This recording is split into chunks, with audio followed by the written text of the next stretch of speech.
Welcome to the new edition of our ABBA magazine show. The 7th round was on schedule, in which Union Olympia was desperate to reach its overdue win, this time at Szolnok, who began the season better than last year, and that's why our team paid them a visit. Both games in Croatia were tied till the last second, and the derby between Crvena Zvezda and Cedevita didn't live up to the expectation. Of course, the best 5 actions of the round in the end. We're starting with the news. Cedevita started the season with only 2 foreigners, and now it got another one, the third one, the American Alan Ray. 2 years ago he was a member of Krka from Novo Mesto, but only for 3 games, as he instantly received a much better offer from France. All of that happened when Krka was playing Le Mans in the Challenging Cup. Pau Ortiz saw his game and signed him immediately. Last year he was playing in the quarterfinal of the Eurocup with German Ulm. We start in Zadar. A lucky winner from the last round in Novo Mesto was hosting Igokea, who came to Zadar with 1 more win to their name than the hosts. The Bosnian champion drew first fire, with Goran Gajovic scoring for 3.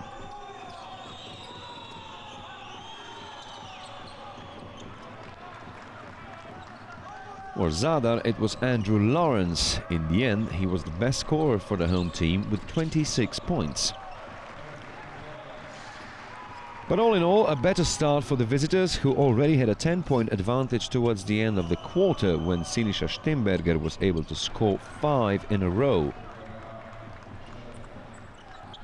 Ante Djugum with his only points of the match, setting the end result of the first 10 minutes. It was 24-18. Igokea was leading 30-20 when Teddy Gibson scored twice, and then by 11 points after Bunic's basket. But Zadar was able to cut the deficit to 4 by the end of the half, mostly courtesy of Andrew Lawrence. He contributed 7 points in that period.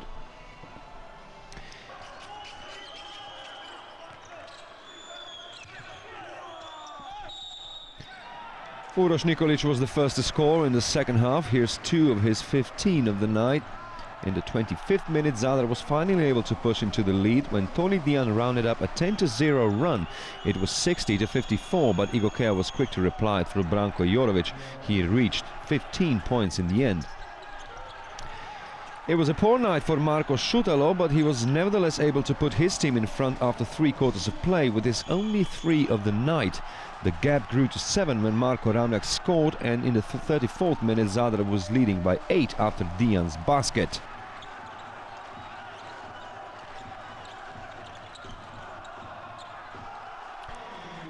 But that hadn't put the visitors out of the game, as Nemanja Gordic was able to score 5 in a row to put Igokea just a point behind.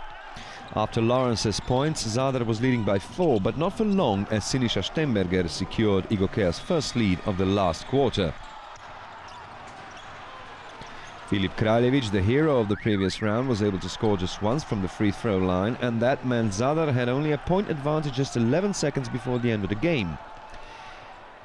That was readily punished by Nemanja Gordic on the other side. The player scored 10 out of his 14 points in the last quarter. The home team still had a chance to win in the remaining 5 seconds, but Lawrence opted for a 3-point shot, which he missed, and the win went to the team from Aleksandrovac, 4th for them in the season.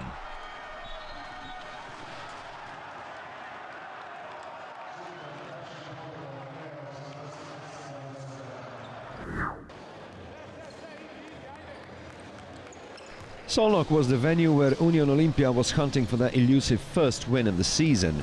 It was the home team who scored first through Marton Bader, and for Olympia it was Cedric Jackson. He only managed 4 points in 12 minutes of play.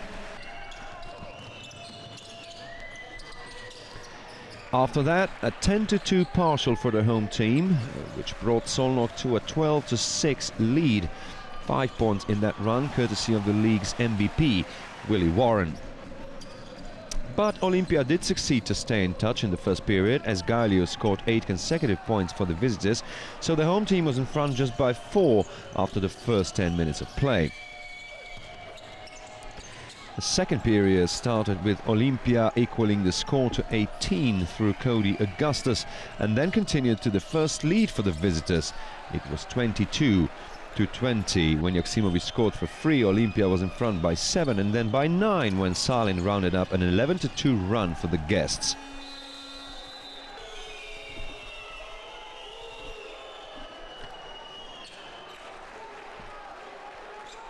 After David Vojvoda had somehow managed to score, Szolnok was behind by 5, but the visitors won their half by 8 when Dragisza Drobniak was able to score after a good offensive rebound.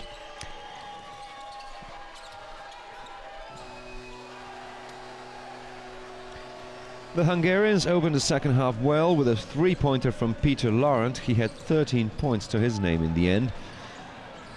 But Olimpia was soon in front by 10 when Dražen Bubnic scored his first points of the night. That was a good period for the visitors, who were slightly but constantly increasing their lead. First through second Joksimovic's three-pointer,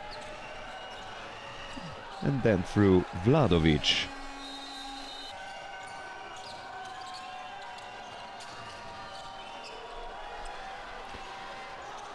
Szolnok did manage to close the gap to 8 till the end of the quarter, when Willie Warren was able to raise his game and score some crucial points for the home team. Vojvoda opened the last 10 minutes with a three-pointer that rounded up a 9-0 run for Szolnok, which brought them just 5 points behind their ghosts. After that, they missed a couple of three-pointers, and that was readily punished by Olimpia, who again led by 9 when Omic was successful. He had a good night, reaching a double-double with 10 points and just as many rebounds. When he repeated the feat 3 minutes before the end, the visitors were leading by 12. Soon the lead was 14, the game was all but decided. And the end result was set by Olimpia's leading scorer of the night, Kailius, with 16 to his name. In its first win of the season, Olimpia outjumped its opponent by 11 rebounds.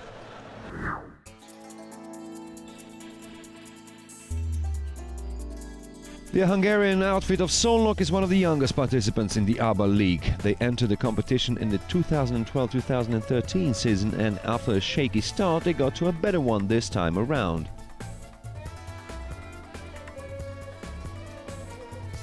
Pa u svakom slučaju veliko iskustvo, prva godina je bila. We gained much needed experience in our first season. It wasn't the best of times. When I took over in mid-December last year, the team only had 2 wins and 10 defeats, but we managed to turn it around with 7 wins from the remaining 14 fixtures. Last year the team was a bit older, so we decided to freshen things up this year. I certainly hope we will be more successful. Opredeljenje kluba je bilo da se malo podmladi tim i tako smo krenuli u pomlađivanje tima i napravili potpuno novu ekipu za ovu sezonu. Ja se nadam da će ova sezona biti uspješnija od prošle. At the start of this season, there was a little setback with the absence of their most experienced man, Marton Bader. Pa s obzirom da smo imali Well, we do have a completely new team with 7 new players, so we had some problems with the injury of Marton Bader. But we do wish to bring another reinforcement into our team, preferably a foreigner, but we can be pleased with the beginning of this season. For me, it's the most important thing that the team is playing well. It has to show enthusiasm, a lot of work, and of course progress from game to game.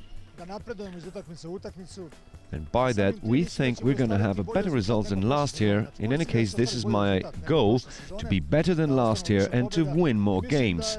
Which place will be that in the table, it's very hard to tell.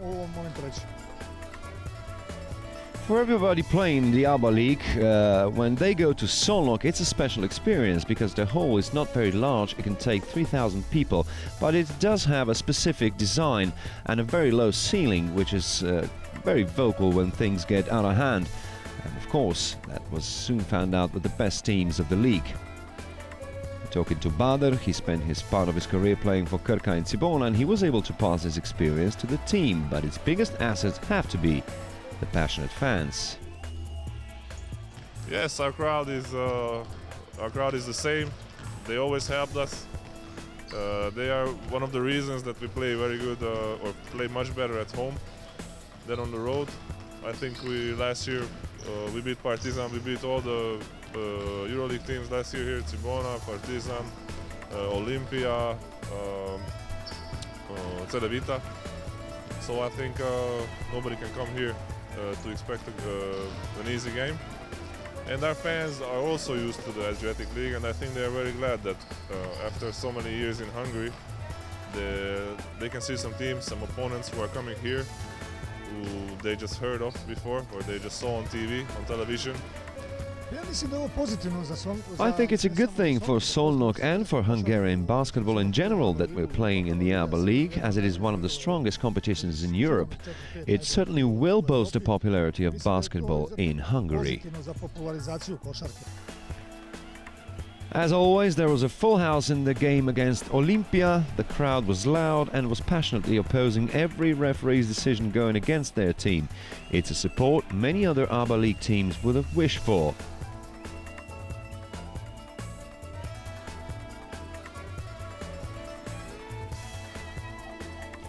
The main characteristics of Szolnok were introduced to you last year. This time around, we were mostly impressed by the newly built bridge over the river Tisza. Well, this is the bridge the locals call Tisza Virak, and it's got its name after a sort of a mayfly which resides in these parts of the world. We hope its lifespan will be much longer than the fly who's responsible for its name. And there's another thing. When we talk about the time period of mayfly, this will certainly not symbolize the duration of Szolnok's participation in the league. MZT Skopje has lost 3 in a row before hosting Krka, who arrived without its first-choice playmaker Malcolm Armstead, so Jaka Klobuchar was forced to fill in. The visitors were the first one to score through Chris Booker, and for the home team it was Kate Davis. 11 points for him in the end. Todor Gečevski scored 2 out of his 12 altogether to make it 10-6, but then the next 10 points were scored by Krka, 8 of which was contributed by Jasmin Hukic. When Chris Booker scored his 3rd basket, Krka was leading by 8, but had then stopped completely. The first period ended with 23-20 for the guests.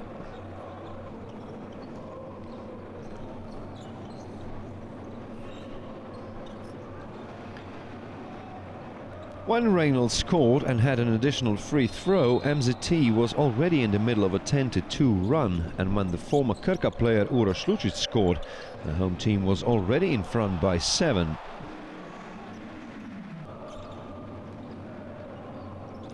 Todor Gečevski then set the highest lead of the game thus far by 8, and that's exactly how many points Krka had managed to score in the second period. In the beginning of the second half, Čekovský immediately made it 10 points to the good for the home team, and that lead soon increased to 14 when Stojanovský scored for 3.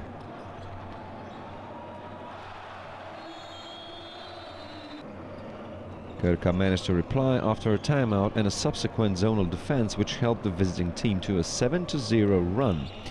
But the real problem for the visitors was their defense. MZT was allowed far too many easy baskets, as they were quickly in front by 10 again. Krka's best scorer on the night, Jasmin Hukic, managed to cut the deficit to 8 in the last moments of the 3rd period.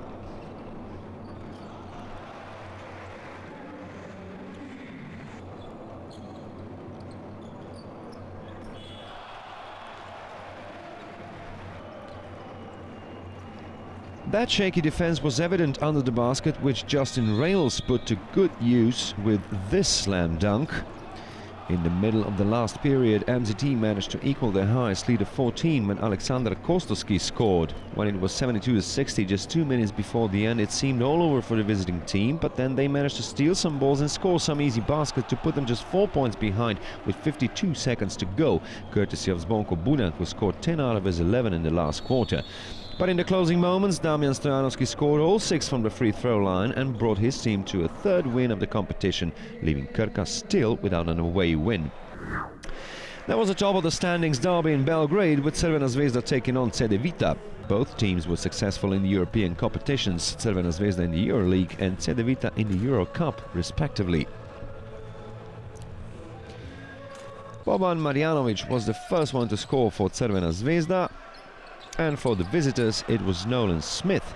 He was eventually the game's best scorer with 22 points to his name. Cedevita was the better team in the first period, winning it by 19-17 after points from Ante Delas.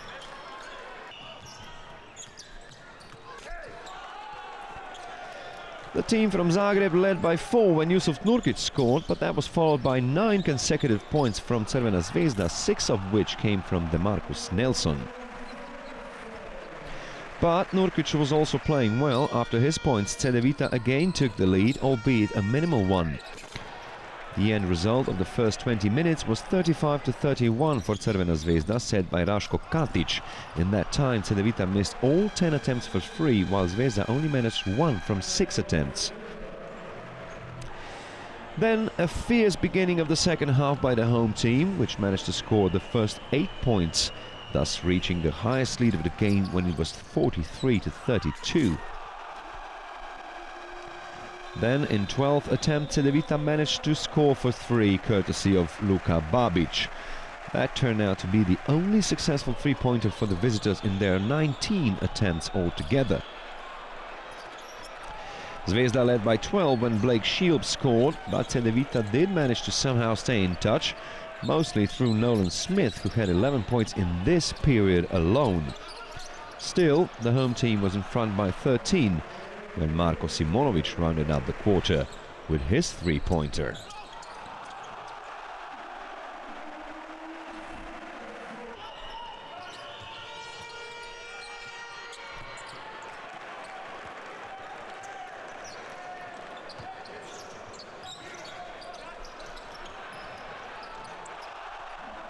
Jaka Blažić only managed 6 points, but was playing well in defense. Here he is, making sure Zvezda reached the highest lead of the game by 18. After that, Repeša ordered a zonal defense, which did bear some fruit, but couldn't turn the game around. Ivan Radinovic made the most of his chance to play, eventually scoring 8 points. Yusuf Nurkic was also playing well, scoring 8 out of his 18 points in the last quarter. But him and Nolan Smith were basically the only players with some effect from the visitors, which was of course far too little to beat one of the strongest teams this year. The end result, 73-59.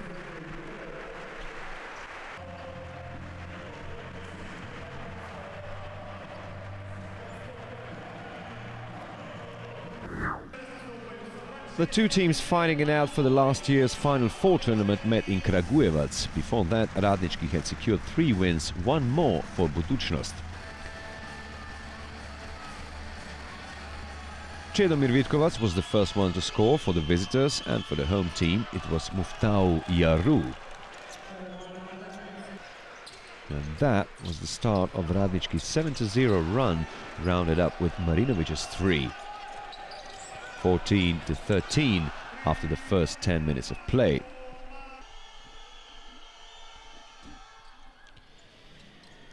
Vitkovac scored all of his 13 points in the first half. He was mainly responsible for Budućnost's 17-14 lead, but that was followed by a mini-series from Marko Marinovic, and Radnički was in front by 21-19.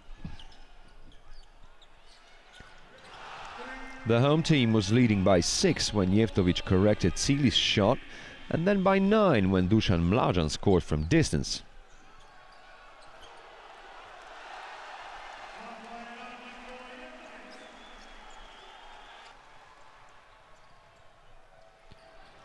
They finished 11 points in front after the first 20 minutes of play when Milos Jankovic scored his first points of the season.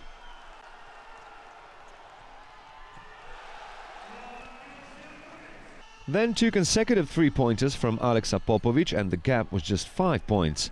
But then Marinovic, who was really hot that night with 23 points, got it back to 7, but that was short-lived as Budućnost was able to put together a 15-2 run. Miloš Komatina put the guests in the lead, which was 57-51 after Chapin scored both from the free-throw line. The deficit of the home team was 3 when Marinovic rounded up the quarter.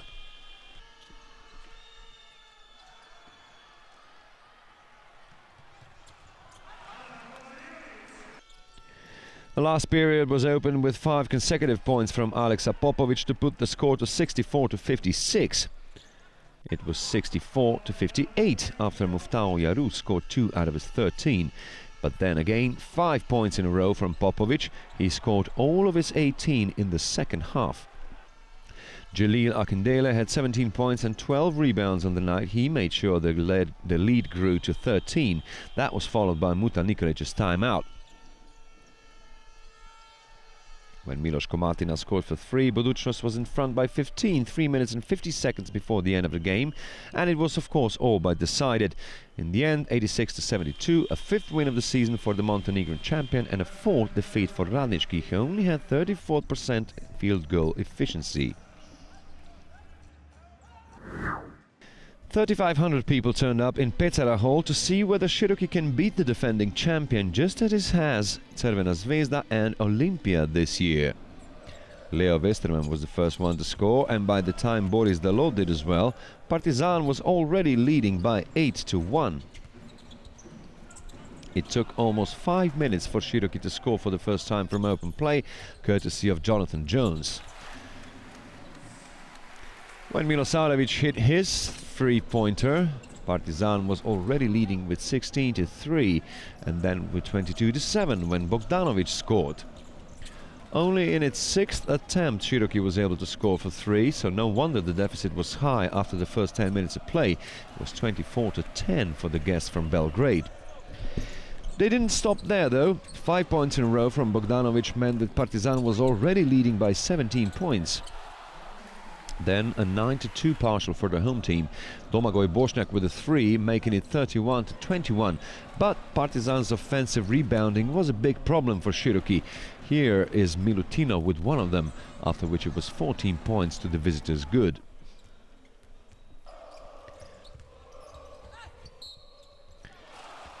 At the start of the second half, 5 consecutive points for the home team, as Coles was able to close the gap to 9, but Partizan replied with the next 8 points and equaled the highest lead of the game of 17. And then quickly it was plus 20 when Westerman hit a 3, with Buva reducing the lead slightly to make it 55-39. But the black and white were relentless, playing good defense and scoring from counter-attacks, as Loverne was able to reach a double-double with 10 points and just as many rebounds. Tomislav Petrovic set the result of the third quarter of play with 59-43.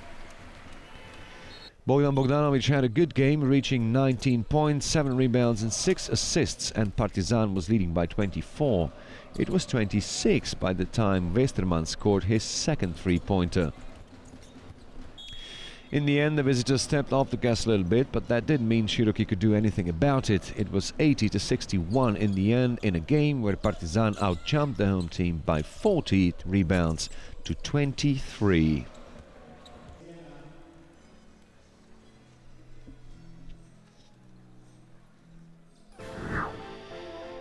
So, Olimpija's first win has to be the news of the round. Cibona got away with it in the overtime. Easy wins for MZT, Crvena Zvezda and Budućnost. The biggest win of the round was this, Partizan's.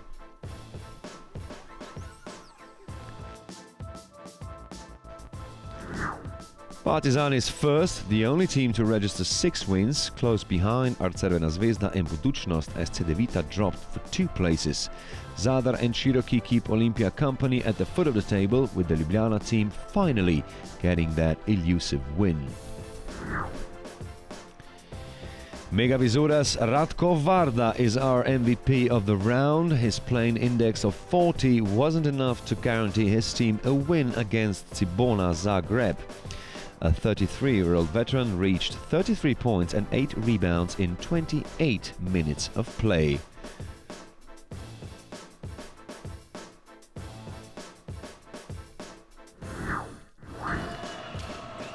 So here's our top 5 of the round. At number 5 we have Alex Stevenson with his dunk in the game against Szolnok for Olimpija. In number 4 we also have a slam dunk, which came from Justin Reynolds from MZT Skopje. At number 3, a nice action from Cedevita, which was closed very well by Yusuf Nurkic. He's our number 3. At number 2, there is DeMarcus Nelson, his slam dunk in this game.